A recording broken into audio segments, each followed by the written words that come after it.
Hey, so this video is going to be called the only video in the saga you need to see. And because it is the only video in the saga you need to see, I'm going to give some background on myself and talk about what's been going on over the past 2 years. So, my name is Aaron Dichter. I am most well known as Anti-Blur. I'm a musician. I've written music for the video game Osu. And I've had an incredible but unfortunate life. I grew up in a very abusive home.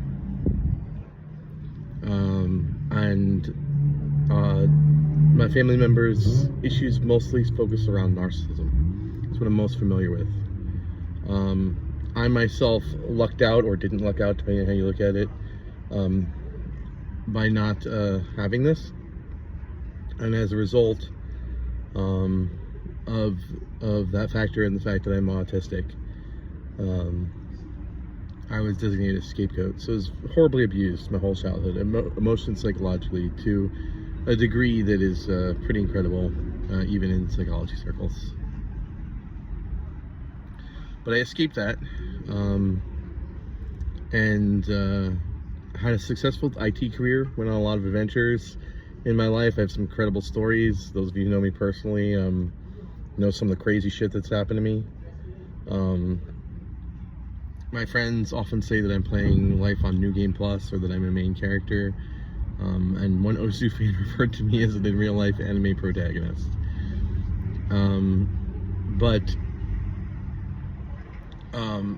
What many of you have seen is me go from the very peak of my life, where I was an analyst out on Cape Canaveral, had my dream job working for the space program, to where I am now, which is lower than rock bottom. So, no, I don't do drugs, didn't get addicted to those. I'm fiscally responsible. I don't even drink. How'd I get here? Well, I met someone. Many of you know who I'm talking about. If you've seen any of the other videos, you need to take everything I've said and throw it right out the window. And I'll explain why. Think of this as the OVA version of the story. This individual was named Gabrielle Gayoza, also known as Goobs Arts. She was a cosplay model, and we dated with an interruption in between for about a year and a half, 2 years. And the person I am going to describe to you is has the most dangerous pathology of anyone I've ever even encountered or imagined. This sounds like a pretty bold claim, considering I grew up in a house of narcissists. Narcissism has nothing on what's going on with this person. And they had me and everyone else completely fooled. So I'm going to tell you the story. But first, you're going to need to understand a couple things about psychology,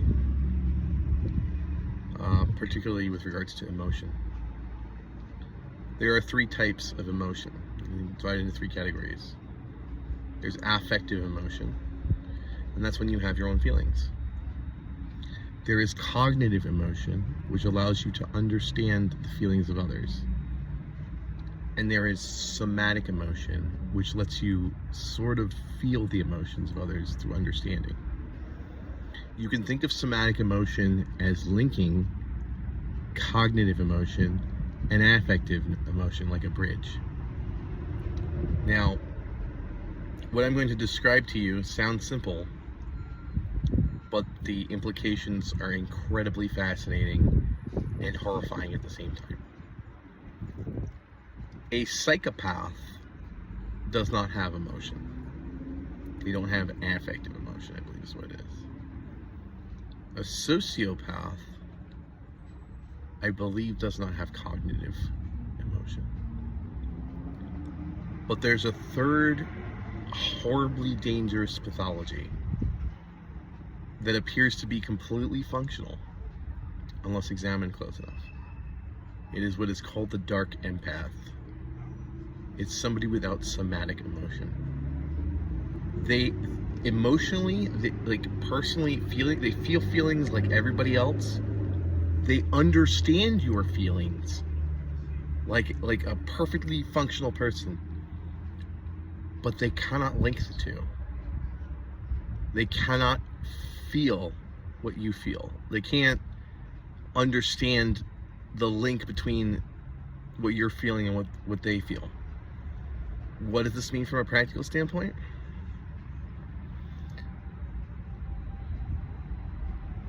That they're basically incredibly dangerous and in stealth mode. Because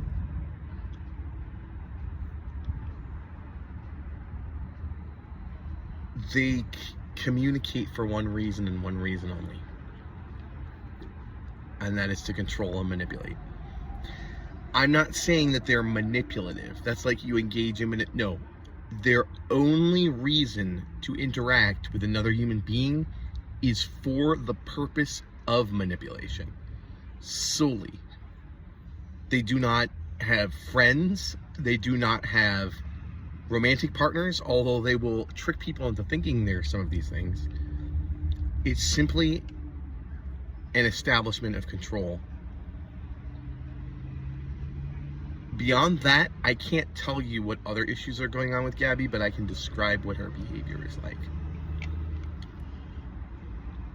Because she communicates to manipulate, she's not necessarily a pathological liar, but whether something is true or not is not of concern to her.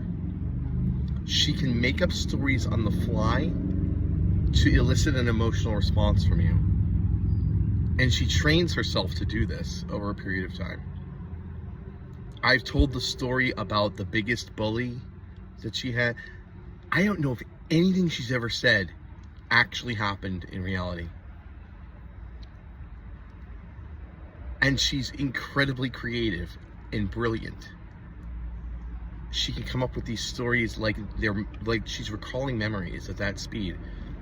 But they're all fabricated specifically for an agenda. Now, Gabby has something that's almost even more ironic. I'm telling you, she's an incredibly dangerous and sadistic individual. She looks like a child. Gabby has some kind of disorder, which she disclosed to me as endometriosis, but I don't even know if that's accurate. I can tell you is that Gabby is prepubescent. She's 25, never went through puberty. And so she looks like a little girl and is the most dangerous human being I've ever encountered. Yeah. I'm telling you that if I am the anime protagonist, she's the supervillain. This individual is beautiful, and normally it's someone I would consider to be completely out of my league, but she had an obsession with me that she used to manipulate me into believing was a relationship.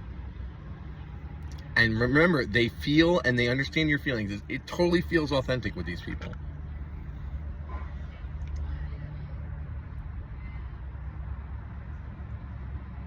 Her obsession with me revolved around the fact that I have a condition myself. Now, this is sort of on the spectrum of the alphabet soup, LGBTQAI. I don't consider it that. I feel like it's more related to autism. But now we're going to have to talk about attraction from a psychological standpoint. There are primary and secondary indicators for attraction. So like when you walk into a room, if you're not what I am, and I'll talk about that in a minute, you sort of, I guess, play like a hot or not game in like a quarter of a second with like everybody in the room. And you'll decide which people are potential like sexual partners. There's a lot of like sort of subconscious shit that goes on. This is generally based on like smell or pheromone type situation and appearance.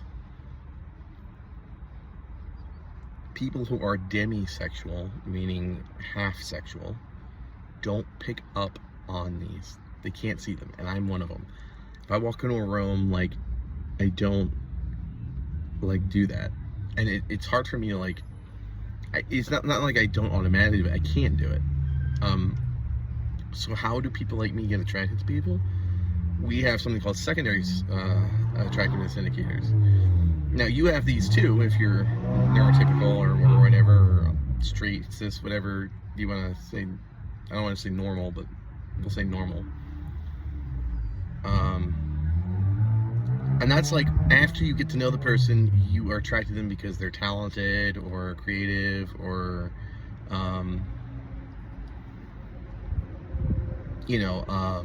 just things about them that are conceptual, ideological and conceptual factors that sort of enhance your already present attraction.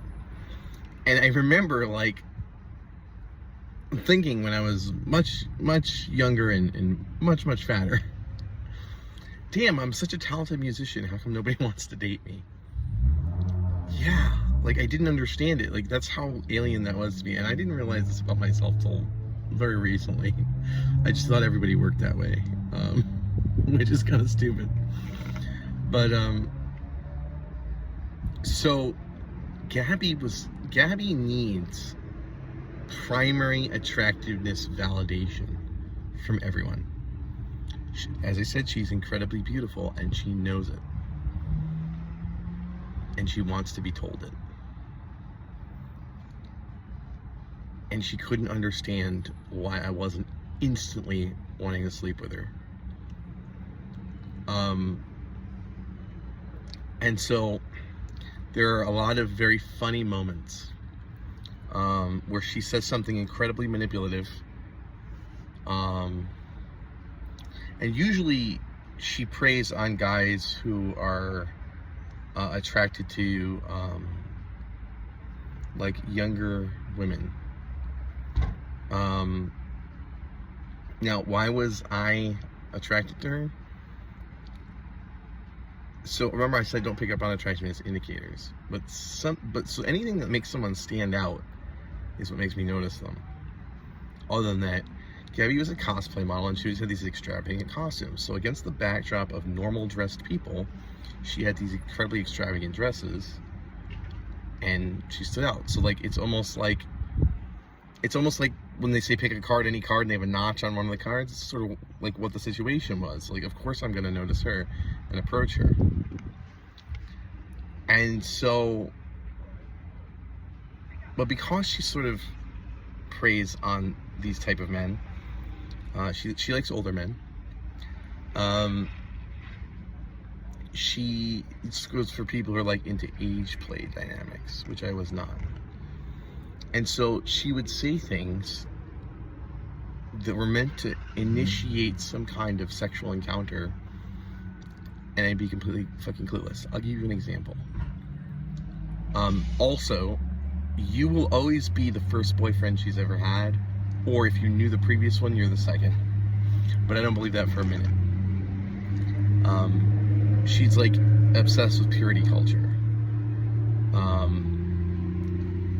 And it's kind of interesting. She said to me one night, I'm so sad because the greatest gift I ever had to give, I gave to Robert, and I said, let me stop you right there. Purity culture is gross. And I gave this whole fucking metaphor about like flowers and, picking flowers or being in a garden or something, and like the whole elaborate poetic thing about like, the general gist was like, if you try to, you can't love something, so you can't love someone and control them at the same time, and the purity culture was a method of control. And so, like, I'm this idiot basically giving a pep talk to someone who's trying to flirt with me. And this was like a constant thing. I was just totally oblivious. I would say things like, Gabby, I don't know if sometimes you're like more like a girlfriend or more like kind of a little sister. And she'd be like, I love the little sister role. And I'd be like, no, not like that, like legitimately little sister. And it was like driving her fucking insane. She can't figure it out because she knows I'm not gay, but she can't figure out, like, and then it got to her. She would call me and be like, do you think I'd be prettier with different teeth? And I'm like, no, Gabby, you have teeth just like David Bowie, like, and you love David Bowie, and I love David Bowie, so, and I'm being genuine with this person, but they're trying to manipulate me and find out, like, why it's driving them fucking insane. Why am I not sexually attracted to them? And the answer is, the short answer is they're impatient. People who are demisexual do usually develop, or sometimes develop, the primary indicators, but they do it in the reverse order. And for me, it was taking a long time. There's also some trauma associated with, like, her fascination with that age play dynamic. I had to testify against a serial child molester at one point. Just before getting in the relationship with her, my nieces were abused. And so this whole thing was an obsession of hers. And long story short, she destroyed my life. The first thing she did that was really awful was she got me fired from my job. And what was the sin I committed? Because she left me a note on my car that said syntax time. Let me explain. I said that I wanted to be in a committed monogamous relationship with her. I was really, really liking her. And she said, I can go on dates, but I can't really have, like, boyfriends. Some crazy made-up bullshit story, which is everything she ever says.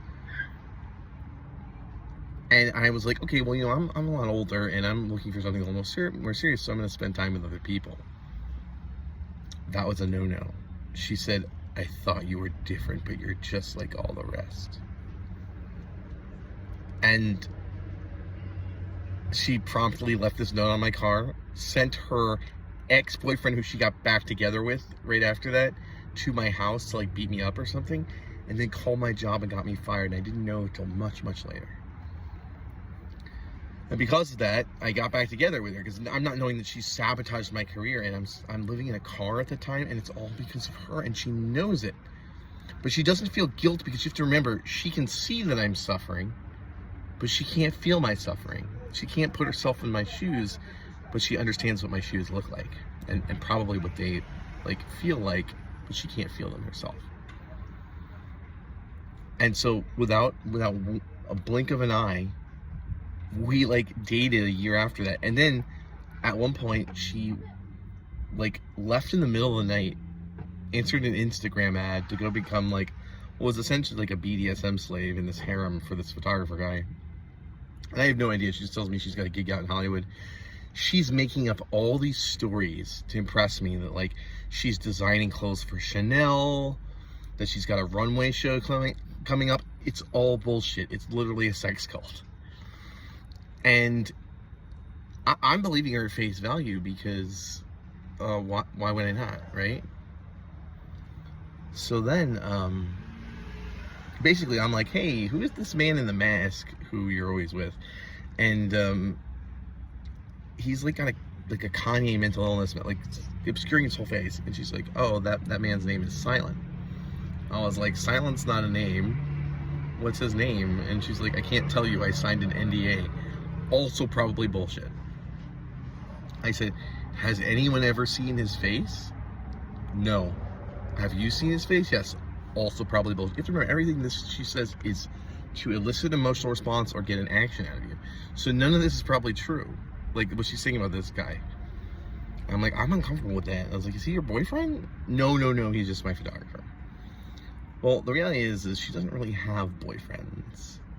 She'll tell people they're her boyfriend, but it's all about manipulation. Remember, she doesn't relate to people emotionally. She just understands their emotion for the purpose of control. So she's telling me that this guy is just her photographer, and he's telling her that I'm not her boyfriend either. And she's helping me move across the country, like helping me plan out the logistics. And I've got like this 6-figure job lined up at a software as a service corporation. And what happens? She leaves her phone in the other room, according to her, and gets caught talking to me. I believe that much. She sends a message, or her phone sends a message that says, "I have a serious boyfriend, go away." At this point, I sent her a message and say, "Hey, listen, this seems very familiar. Last time you paid out like we weren't a thing, and that's not going to happen this time. You clearly assisted me, and it's documented, in moving across the country to get an apartment with you and live together. And the best you can do is say that you changed your mind at the last minute." And then I sort of accidentally threw like a little zinger in there. It wasn't my intention. I was like, "And I spoke to that guy. You had me on the phone with him, and he seemed pretty cool. I was looking forward to meeting him. If he was your boyfriend, I didn't care. Like, I was happy being your friend." And that was true. Like, I don't know if it's related to the Demi thing, but like, I just really liked spending time with this person, and I didn't really care like what my role was. But I needed to start defining it once there's another guy there, because I need to know my place. Like, I don't want to step on someone's toes and like creep on their girlfriend. So like, instantly she spins this tale. I feel like there are two Gabbies sometimes. Yes, Aaron, there are two Gabbies. That was my roommates. It wasn't me. I got in trouble. I'll be MIA. Message me. And I've been ridiculed for interpreting that as kidnapping. Like something happened to her. She disappeared, left the messenger on like green for a whole week, didn't reply, didn't block nothing. I'm like, I'm freaking out. I'm like, what happened? Did you get pulled away from the keyboard? It was made out like it was ridiculous. This is exactly what she intended. She's thrilled that I'm freaking out, devastated because I think something horrible's happened to her. Well, it's all fun and games until I call the police for a wellness check. And the police need an address. And I don't have the address of this dormitory where she lives with this harem of models for this BDSM cult or whatever it is. Oh, and by the way, I left out the part where she said she was going to send me like an art project and send me porn of herself. Like, she was desperate to get my attention in that way. Not because like anything about me. You have to remember, it's not me that she likes, it's the attention. But it's simply because I denied her that attention. Unintentionally. Because of the Demi thing. So, basically, this starts to escalate, and like, I involve her dad. I'm like, do you have her address? And like, this whole thing blows up. She absolutely fucking manipulates me. I go on a cross-country trip trying to save her. She has like leaving me messages. There's like death threats, like a mafia adventure, all this shit. And it's also she can have a laugh. It's not even a laugh, really. It's just the pleasure of control. She wanted to destroy my life. And the motive for that was simply that she was done with me. She does this to everyone. And it's more than just me and Robert, Hot Topic Samurai, in other words. There's been many more before that. If you think someone like that hasn't had a boyfriend until they were 24, it's all about isolation, this control, too. She chased all of my friends out of my life so that I couldn't compare notes with anyone on what was going on. The control is isolation, and it's partitioning of social groups. It's so intricate. She has it down to a science. She's done this so many times. Here's the problem.